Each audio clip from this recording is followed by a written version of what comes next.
पते पते हर हर महादेव, ओम नमः शिवाय। नमस्कार दोस्तों, आप सभी को भादो मास के कजरी तीज की हार्दिक शुभकामनाएं।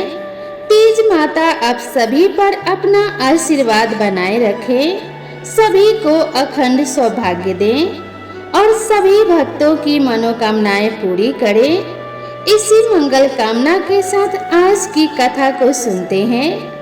कजरी तीज के दिन सुनी जाने वाली सभी कथाएं पावन और पवित्र हैं और इन कथाओं को सुनने से अखंड सौभाग्य की प्राप्ति होती है। तो सबसे पहले हम पूरे श्रद्धा और पूरे प्रसन्नचित मन से भगवान गणेश जी की कहानी को सुनेंगे। तो प्रेम से बोलिए ओम श्री गणेशाय नमः। एक समय की बात है, गणेश जी महाराज एक सेठ जी के खेत से होकर गुजर रहे थे। तब उन्होंने उत्सुकता से 12 अनाज के दाने तोड़ लिए। लेकिन गणेश जी के मन में आया कि अरे यह तो सेठ जी के यहाँ चोरी हो गई।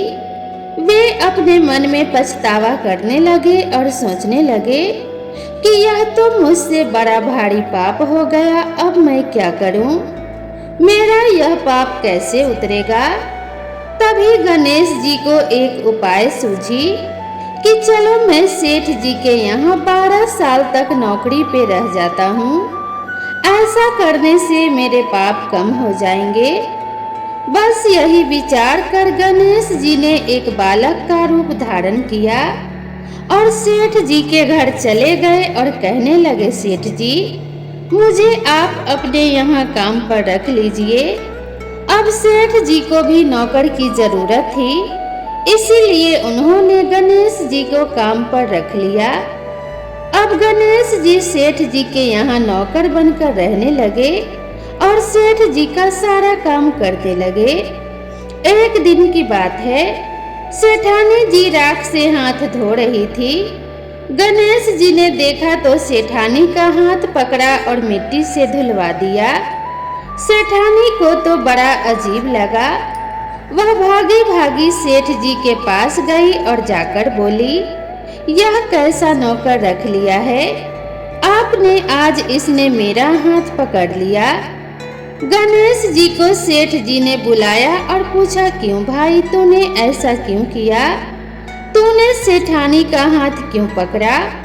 तो गणेश जी जवाब में बोले, मैंने तो सेठानी को एक सीख की बात बताई है।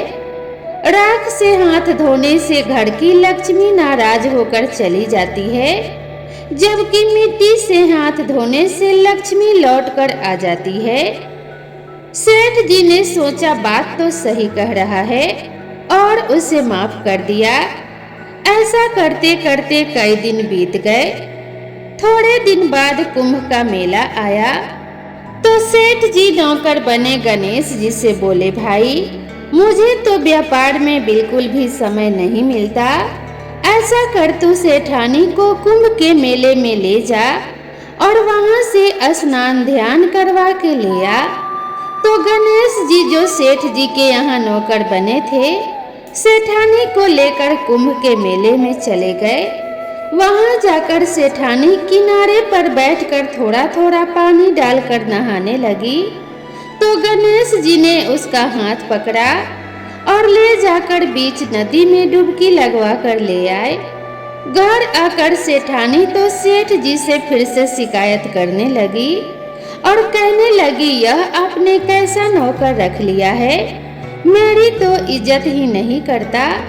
इतने सारे लोग थे और मुझे घसीट कर बीच पानी में ले गया।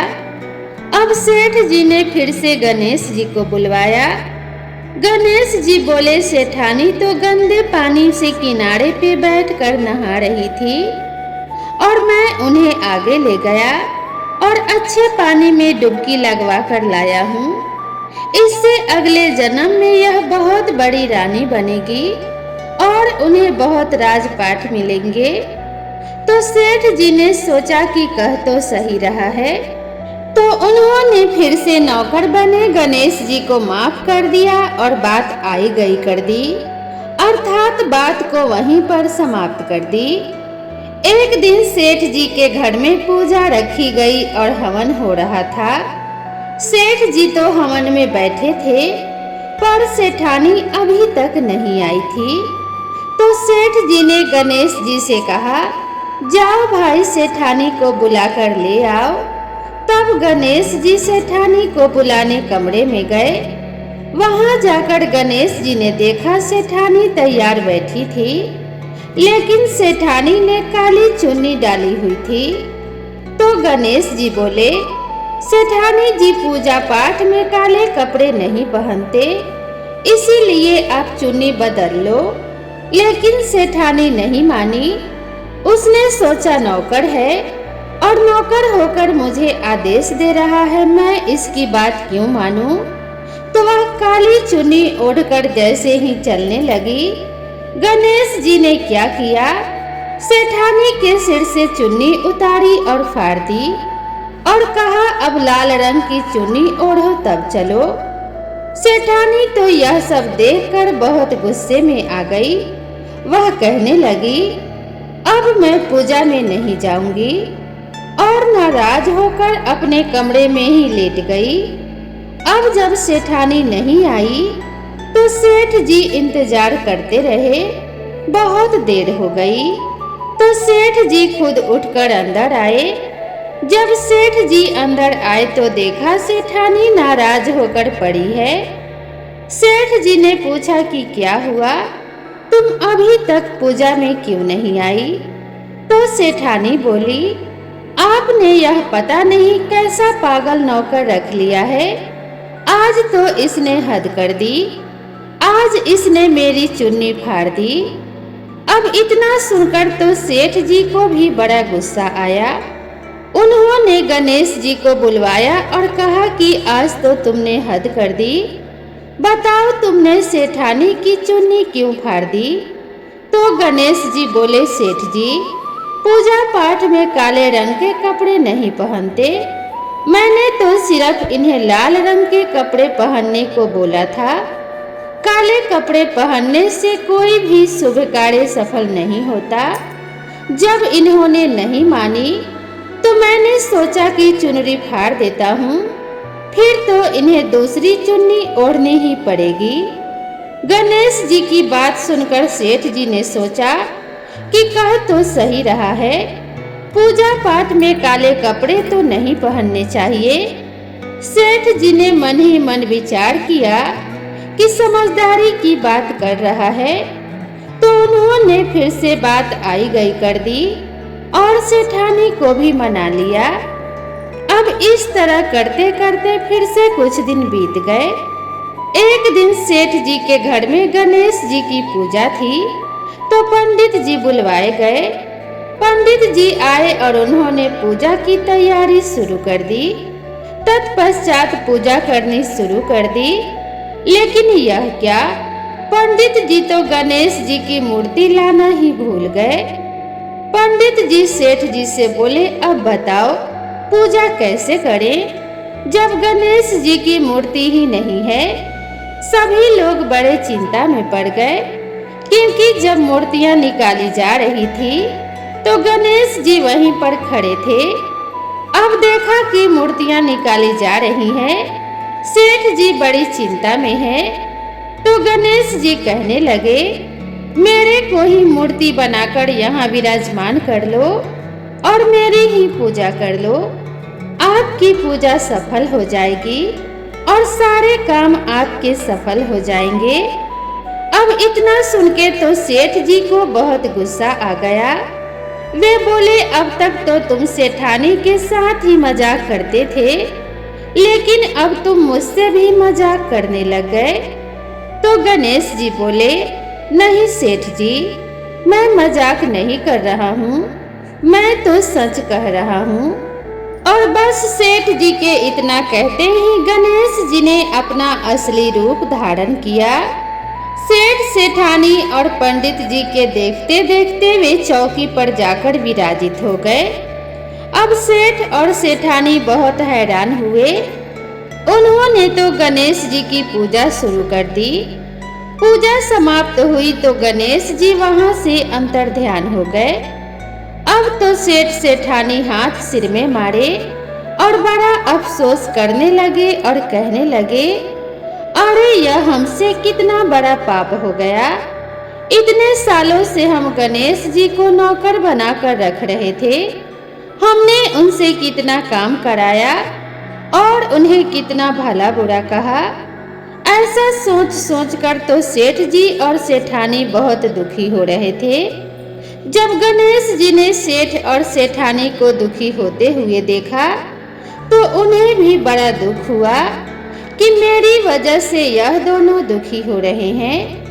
तो रात को सपने में गणेश जी ने सेठ जी से कहा, सेठ जी आप दुख मत करो, मैंने आपके खेत से 12 अनाज के दाने तोड़े थे।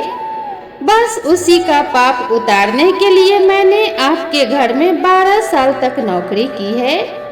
आपको दुख या चिंता करने की कोई जरूरत नहीं, क्योंकि मैं अपनी मर्जी से आपके यहाँ नौकर बनकर आया था और मेरे जाने से आपके घर में कोई भी कमी नहीं होगी।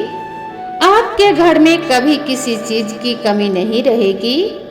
आपका घर हमेशा ही अन्न और धन से भरा रहेगा और आपको सब तरह के सुख मिलेंगे। गणेश जी के आशीर्वाद से सेठ और सेठानी पुत्रवान और धनवान हो गए। हे गणेश जी महाराज, जैसे आपने सेठ और सेठानी पर कृपा करी वैसे ही सब पर करना। कहने सुनने और हुंकारा भरने वाले सभी पर अपनी कृपा दृष्टि बनाए रखना। तो एक बार प्रेम से बोलिए गणेश जी महाराज की जय, माता पार्वती की जय। अब आइए श्रवण करते हैं कजरी तीज की अगली कथा। इसके श्रवण मात्र से सभी प्रकार के पाप नष्ट हो जाते हैं। किसी गांव में 2 बहनें रहती थी। दोनों कजली तीज का व्रत करती थी। व्रत के दिन जब बड़ी बहन नीम की पत्ती का टुकड़ा व्रत के दिन पास करती तो कहती, ए नीम तू तो कड़वी है। जब छोटी बहन नीम की पत्ती का टुकड़ा पास करती तो कहती, ए निमड़ी तू तो बड़ी मीठी है। तो तीज माता ने बड़ी बहन की वाणी में करवाहट भर दी और छोटी बहन की वाणी में मिठास भर दी। दोनों की शादी हो गई और दोनों अपने अपने ससुराल चली गई। तो बड़ी बहन को तो पीहर और ससुराल में उसके कड़वे वचनों के कारण कोई भी पसंद नहीं करता था, जबकि छोटी बहन को पीहर में भी सब आदर देते थे और ससुराल में भी सभी पसंद करते थे।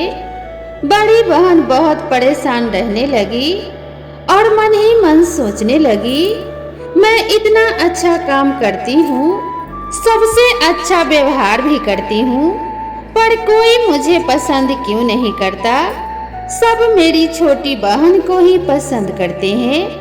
तब यही बात बड़ी बहन ने पंडितों से पूछा तो उन्होंने बताया कि तीज के व्रत में निमड़ी पास करते समय तुम कहती हो कि निमड़ी तू तो कड़वी है, इसी से तुम्हारी वाणी कड़वी हो गई।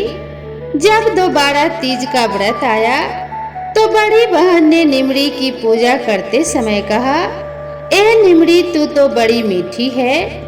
बस तभी से वह मीठा बोलने लगी और पीहर तथा ससुराल में उसे सभी पसंद करने लगे। हे निमड़ी माता, जैसे आपने बड़ी बहन पर कृपा करी वैसे ही कृपा सभी पर करना। कथा कहानी सुनते सभी की मनोकामनाएं पूरी करना। तो बोलिए निमड़ी माता की जय। बहुत समय पहले की बात है।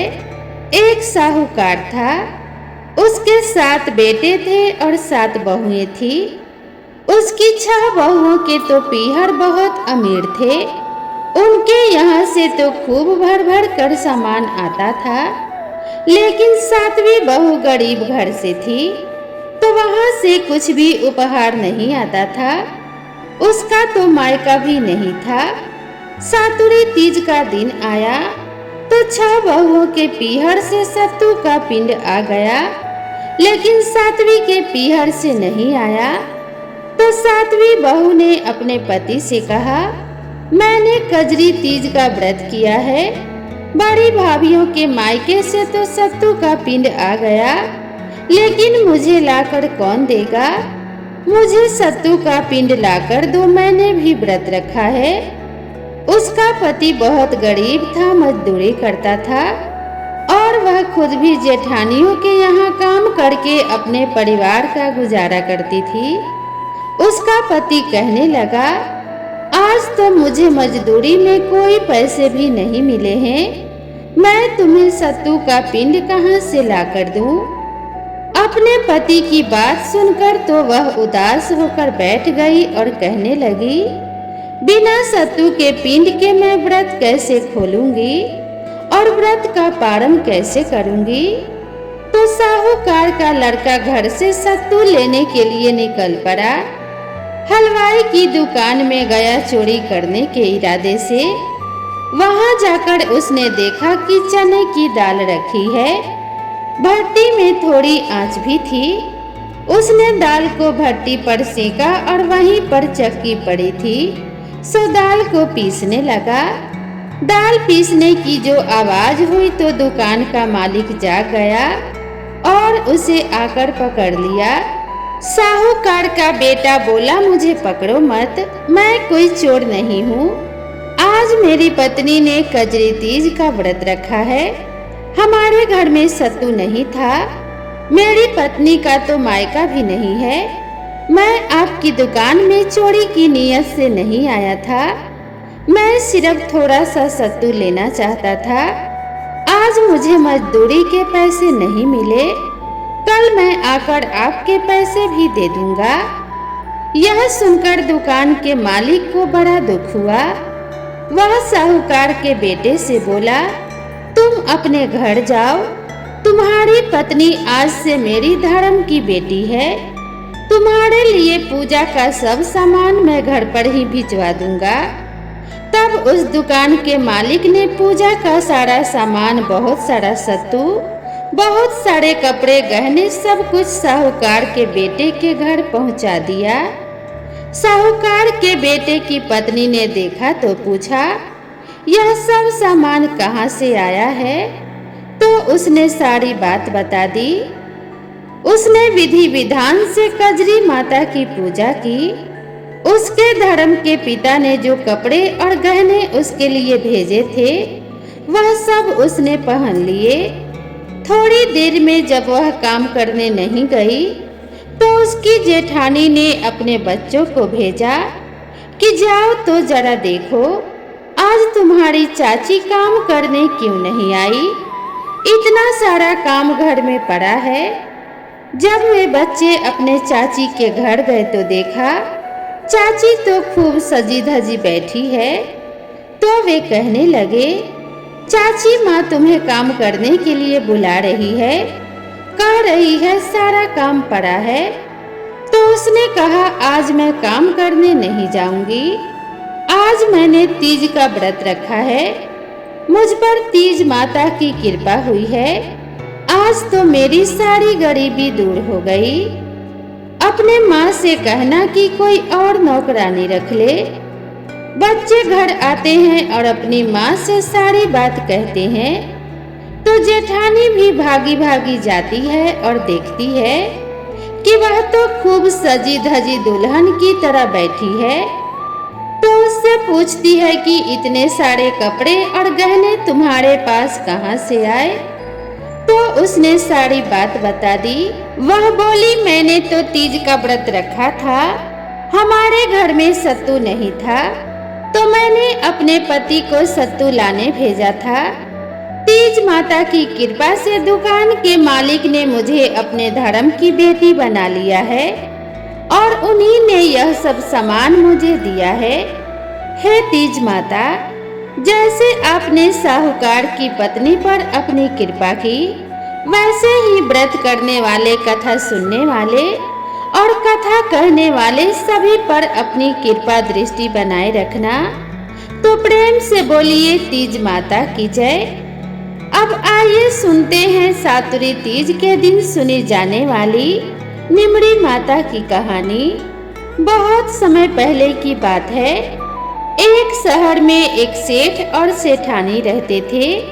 वे बहुत धनवान थे और उनके घर में अन्न धन की कोई कमी नहीं थी, लेकिन उनका कोई भी पुत्र नहीं था। भादों की बड़ी तीज आई अर्थात सातुरी तीज आई तो सेठानी ने तीज का व्रत किया और निमड़ी माता से प्रार्थना करके कहा कि हे निमड़ी माता, मेरा बेटा हो जाएगा तो मैं आपको 1.25 मन का सत्तू चढ़ाऊंगी। माता की कृपा से सेठानी को 9 महीने में बेटे की प्राप्ति हुई और उसका लड़का हो गया। लेकिन सेठानी ने सत्तू नहीं चढ़ाया। धीरे धीरे समय आगे बढ़ता गया और समय के साथ साथ सेठानी को 7 बेटे हुए, लेकिन सेठानी ने सत्तू नहीं चढ़ाया और अब तो वह सत्तू चढ़ाना भी भूल गई थी। इसी तरह समय बीतता रहा। अब सेठानी के पहले बेटे का विवाह हो गया। सुहाग रात के दिन वह सोया तो आधी रात को उसे सांप ने आकर डस लिया और उसकी मृत्यु हो गई। इस तरह से उसके 6 बेटों के विवाह के बाद तुरंत ही मृत्यु हो गई। 7वें बेटे की सगाई नजदीक आने लगी तो सेठ सेठानी तो मना करने लगे। गांव वालों के बहुत कहने समझाने पर सेठ सेठानी बेटे की शादी के लिए तैयार हो गए। तब सेठानी कहने लगी, गांव वाले नहीं मान रहे हैं तो इसकी सगाई कहीं दूर देश में करना। सेठ जी सगाई करने घर से चले गए। बहुत दूर एक गांव में जा पहुंचे। वहां पर 4-5 लड़कियां खेल रही थी। मिट्टी का घर बनाती थी और तोड़ देती थी। तब उनमें से एक लड़की कहने लगी, मैं तो अपना घर नहीं तोड़ूंगी, मुझे तो रहने को चाहिए। सेठ जी को लड़की समझदार लगी। खेल कर जब लड़की अपने घर वापस जाने लगी तो सेठ जी भी उसके पीछे पीछे उसके घर चले गए। सेठ जी ने लड़की के माता पिता से बात की और अपने लड़के की सगाई और विवाह की बात वहां पर पक्की कर दी। घर आकर विवाह की तैयारी कर बेटे की बारात लेकर सेठ जी चल दिए और बेटे की शादी करा दी। इस तरह से सेठ सेठानी के 7वें बेटे की भी शादी हो गई और बारात विदा हुई। लंबा सफर होने के कारण लड़की की मां ने लड़की से कहा, मैं यह सत्तू और सीख डाल रही हूँ, रास्ते में कहीं पर शाम को निमड़ी माता की पूजा कर लेना, निमड़ी माता की कहानी सुनना, सत्तू पीस लेना और बायना निकाल कर सासू जी को दे देना। बारात धूमधाम से निकली और रास्ते में ही तीज का दिन आया। ससुर जी ने बहू को खाना खाने को कहा तो बहू कहने लगी, आज मैं खाना नहीं खाऊंगी, मेरा तो तीज का उपवास है। शाम को निमड़ी माता की पूजा करूंगी और निमड़ी माता की कहानी सुनकर ही मैं भोजन करूंगी। एक कुएं के पास उसे निमड़ी नजर आई तो सेठ जी ने गाड़ी रोक दी। बहू निमड़ी माता की पूजा करने लगी तो निमड़ी माता पीछे हट गई। बहू ने पूछा, हे माता, आप पीछे क्यों हट रही हो? इस पर माता कहने लगी, तेरी सास ने कहा था मेरा बेटा हो जाए तो सत्तू चढ़ाऊंगी। उनके एक एक करके 7 बेटे हो गए, उनकी शादी भी हो गई, पर अभी तक उसने सत्तू नहीं चढ़ाया और अब तो वह भूल भी गई है। तो बहू कहने लगी, आप हमारे परिवार की भूल को क्षमा करो, मैं आपको सत्तू चढ़ाऊंगी। कृपया आप मेरे सारे जेठ वापस कर दो और मुझे पूजा करने दो। निमड़ी माता बहू की भक्ति और श्रद्धा देखकर प्रसन्न हो गई। बहू ने निमड़ी माता का पूजन किया, चांद को अर्पित किया, सत्तू पीसा और बायना निकाल कर ससुर जी को दे दिया। प्रातः काल होने पर बारात अपने नगर में लौट आई। जैसे ही बहू ने ससुराल में प्रवेश किया, उसके 6 जेठ भी वहां पर आ गए। यह देखकर सभी बड़े खुश हुए। उन सभी को गाजे बाजे के साथ घर के अंदर ले आए। सास बहू के पैर पकड़ पकड़ कर धन्यवाद करने लगी। तो बहू बोली, सासू जी आप यह क्या कर रही हैं? आपने जो मन्नत मांगी आप उसे याद करो। तो सासू जी बोली, बहू मुझे याद नहीं, तू ही बता दे। तो बहू बोली, आपने निमड़ी माता को सत्तू चढ़ाने का प्रण किया था, अर्थात संकल्प किया था, वह आपने पूरा नहीं किया। अब सासू जी को सारी बात याद आ गई। 12 महीने के बाद जब दोबारा से सातुड़ी तीज कजरी तीज आई तो सबने मिलकर 1.25 मन का सत्तू बनाया और तीज माता को श्रद्धा भक्ति से गाजे बाजे के साथ निमड़ी माता की पूजा की और अपना संकल्प पूरा किया। अब तो निमड़ी माता भी सेठानी पर प्रसन्न हो गई थी। निमड़ी माता की कृपा से सेठानी की सभी बहुओं के पुत्र पैदा हुए। हे तीज माता, जैसे आपने उस बहू पर कृपा करी, हे निमड़ी माता, जैसे आपने बहू पर अपनी कृपा दृष्टि बरसाई, वैसे ही सभी के ऊपर कृपा करना और जैसी सेठानी से रूठी रही ऐसी किसी से भी मत रूठना। तो बोलिए तीज माता की जय, प्रेम से बोलिए निमड़ी माता की जय। अब सुनिए कजरी तीज की अगली कथा, जिसे सुनने मात्र से सभी मनोकामनाएं पूर्ण होती हैं। बहुत समय पहले की बात है। एक साहूकार था। साहूकार की पत्नी बड़ी ही पतिव्रता थी। उस साहूकार का एक वैश्या से संबंध था और इसी पाप के फलस्वरूप उसे कोढ़ भी हो गया। लेकिन उसने वेश्या के घर जाना नहीं छोड़ा। जब उसे चलने फिरने में भी परेशानी होने लगी तो वह अपनी पत्नी से कहता है कि मुझे वेश्या के घर छोड़कर आ। वेश्या पैसों की भूखी थी तो साहूकार रोज अपनी पत्नी का एक गहना उसे देकर आता।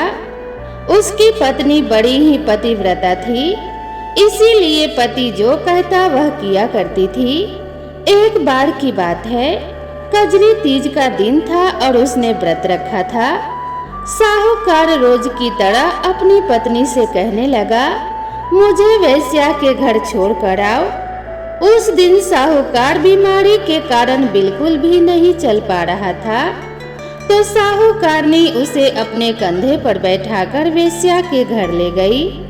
जब साहूकार वेश्या के घर जाता तो अपने पत्नी से कह देता कि तुम अब घर जाओ और मुझे लेने थोड़ी देर में आ जाना।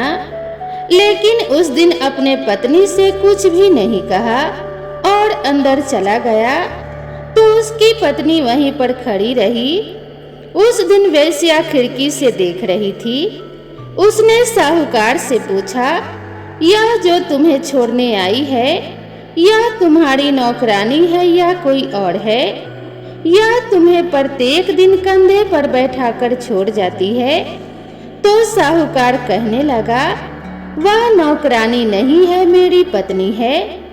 इतना सुनते ही वेश्या को बहुत दुख हुआ।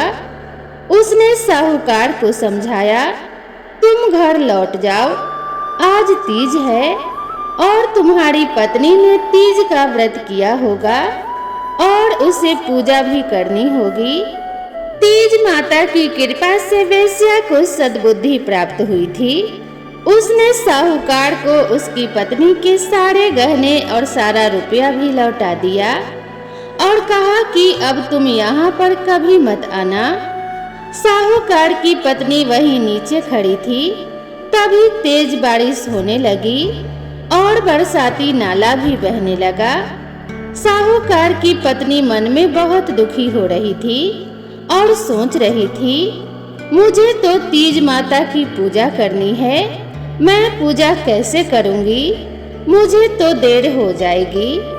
तीज माता की कृपा से उसी समय पानी में बहती हुई पूजा की सारी सामग्री आ गई। उसमें नीम की टहनी थी। उसने वहीं पर तीज माता की पूजा कर ली।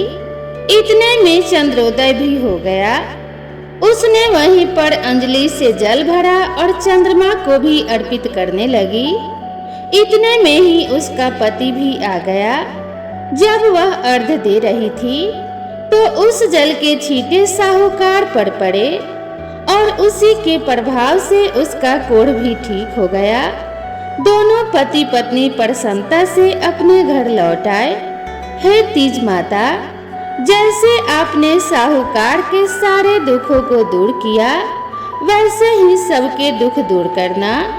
कहते सुनते हुकारा भरते सब पर अपनी कृपा दृष्टि बनाए रखना।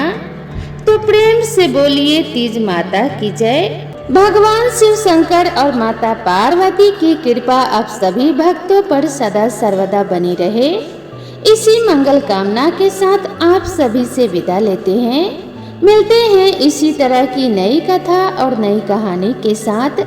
तो दोस्तों, मैं आशा करती हूँ यह कथा आप सभी को जरूर पसंद आई होगी। वीडियो पसंद आई हो तो इसे एक लाइक जरूर करें और इसी तरह की नई नई कथा और नई नई कहानियों के लिए मेरे चैनल से जुड़े रहें। तो मिलते हैं इसी तरह की नेक्स्ट वीडियो में। तब तक के लिए राधे राधे।